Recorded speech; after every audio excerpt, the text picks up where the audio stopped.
যারা আমার ভিডিও দেখছো তাদের সকলের শুভকামনা করে আজকের ভিডিও শুরু করছি। আজকের ভিডিওতে আমরা কনজুগেশন শিখব হ্যাভ ভার্ব দিয়ে প্রেজেন্ট টেন্সে নেগেটিভ সেন্টেন্স কিভাবে করতে হয়, অর্থাৎ টেন্স অনুসারে, নাম্বার অনুসারে, পার্সন অনুসারে আমরা হ্যাভ ভার্বের সাবজেক্টের পরে ব্যবহার শিখে নেব। ফার্স্ট পার্সনে আই, আমরা কি করেছি? আই হ্যাভ নো পন্ড, আমার কোনো পুকুর নাই। আই হ্যাভ আছে বা নাই, এই যে ব্যাপারটা, এটা আমরা এখানে হ্যাভ ভার্ব ব্যবহার করছি। আই হ্যাভ আমার আছে জানি, নাই মানে নো পন্ড, তার মানে আমার কোনো পুকুর নেই। প্লুরালে উই হ্যাভ নো পন্ড, আমাদের আছে আমরা জানি, এবার নাই মানে no, we have no pond. Second person আমরা যাচ্ছি, তোমার কোনো পুকুর নাই। তোমার আছে আমরা জানি কি? ইউ হ্যাভ, নাই মানে নো, তাহলে ইউ হ্যাভ নো পন্ড এখানে বলা হয়েছে, নেগেটিভ করা হয়েছে। এবার তোমাদের আমরা বলতে গিয়ে কি ইংরেজি লিখেছি? ইউ হ্যাভ নো পন্ড, তোমাদের কোনো পুকুর নেই। তোমাদের আছে আমরা কি জানি? You have. নাই কথাটি বলতে গিয়ে আমরা নো ব্যবহার করেছি, ইউ হ্যাভ নো পন্ড। এবারে থার্ড পার্সন হি অথবা সির ক্ষেত্রে কি আছে না, হি আর সির ক্ষেত্রে হ্যাজ আছে। হি হ্যাজ তার আছে, অথবা সি হ্যাজ তার আছে, ছেলে আর মেয়ে, এই তো কেস। এবারে আমরা কি জানি না, হি হ্যাজ পন্ড, তার পুকুর আছে, আমরা হ্যাভ ভার্বের অ্যাফার্মেটিভে শিখে গেছি। অথবা সি হ্যাজ মেয়ের বেলা পন্ড, তার পুকুর আছে শিখে গেছি।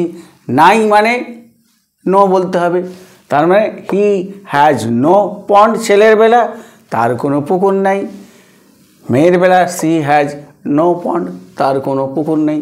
এবার প্লুরালে আমরা কি যাব না, দুটোরই প্লুরাল যেহেতু আমরা জানি, দে ব্যবহার করেছি। দে হ্যাভ নো পন্ড, তাদের আছে আমরা কি জানি? দে হ্যাভ, নাই মানে নো আমাদের ব্যবহার করতে হবে, দে হ্যাভ নো পন্ড। তাহলে I have no pond, we have no pond, you have no pond, you have no pond, he or she has no pond, they have no pond। এইভাবে একদম রপ্ত করে ফেলতে হবে। বিগিনার্সদের বলছি, যারা ইংরেজি শুরু করছো আর ইংরেজি শিখে কথা বলতে চাইছো, তাদেরকে এইভাবে অভ্যস্ত হতে হবে। এইবারে আমরা ব্যবহার শিখে নিই, ইউজ শিখে নিই। আমার কোনো চাকর নেই, তাহলে দেখো যে আই হ্যাভ নো পন্ড, এইটা যদি মুখস্থ থাকে, আমরা বারবার বলতে যদি অভ্যস্ত হয়ে যায়, চাকর নাই মানে আই হ্যাভ নো সার্ভেন্ট। ঠিক প্লুরাল ক্ষেত্রে আমাদের কোনো বাগান নেই, উই হ্যাভ নো আমরা জানি নো পন্ড, তাহলে উই হ্যাভ পন্ডের জায়গায় বাগান, garden, we have no garden. ঠিক এখানে তোমার কোনো খেলনা নেই, আমরা কি জানি এখান থেকে? তোমার কোনো পুকুর নাই, ইউ হ্যাভ নো পন্ড, শুধু পন্ডের পরিবর্তে খেলনা, you have no toy, use হয়ে গেল। তার মানে আমাদের কি অভ্যাস করতে হবে? কনজুগেশনটি একদম পরিষ্কারভাবে রপ্ত করে ফেলতে হবে। থার্ড পার্সনে যাচ্ছি, তার কোনো ভাই নেই। হি হ্যাজ তার আছে, সি হ্যাজ তার আছে, মেয়ের বেলা আমরা জানি। নাই মানে নো, আমরা এখানে দেখেছি যে কোথায়, এখানে হি হ্যাজ নো পন্ড, তার কোনো পুকুর নেই। তার পুকুরের পরিবর্তে কি দিয়েছি? ব্রাদার, তার মানে he has no brother. He has no pond, he has no brother. She has no pond, she has no brother, পন্ডের পরিবর্তে ব্রাদার। একেবারে সুইচ টেপার সাথে সাথে আমরা বলতে পারবো, যদি আলো জ্বলার মতো সুইচ টিপলে আলো জ্বলে, আর সঙ্গে সঙ্গে ভাববো আর ইংরেজিতে কথা বলবো।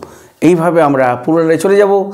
তাদের কোনো বন্ড নেই। এই যে they have no pond, they have no sister, তাদের কোনো পুকুর নেই, তাদের কোনো বোন নেই। তা এইভাবে কিন্তু আমরা ইংরাজি রপ্ত করে নেব। আর বাংলার সাথে ইংরাজি আমরা মিল করে এখন যেমন একটু ভাবতে হচ্ছে, ভাবতে হবে না আমার ধারাবাহিক ক্লাসে ভিডিওটি বা ভিডিওগুলি ফলো করলে। ধন্যবাদ।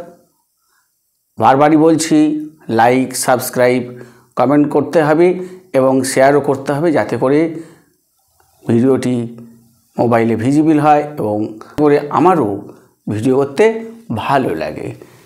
Thank you. আজকে এই পর্যন্ত। ভালো থেকো।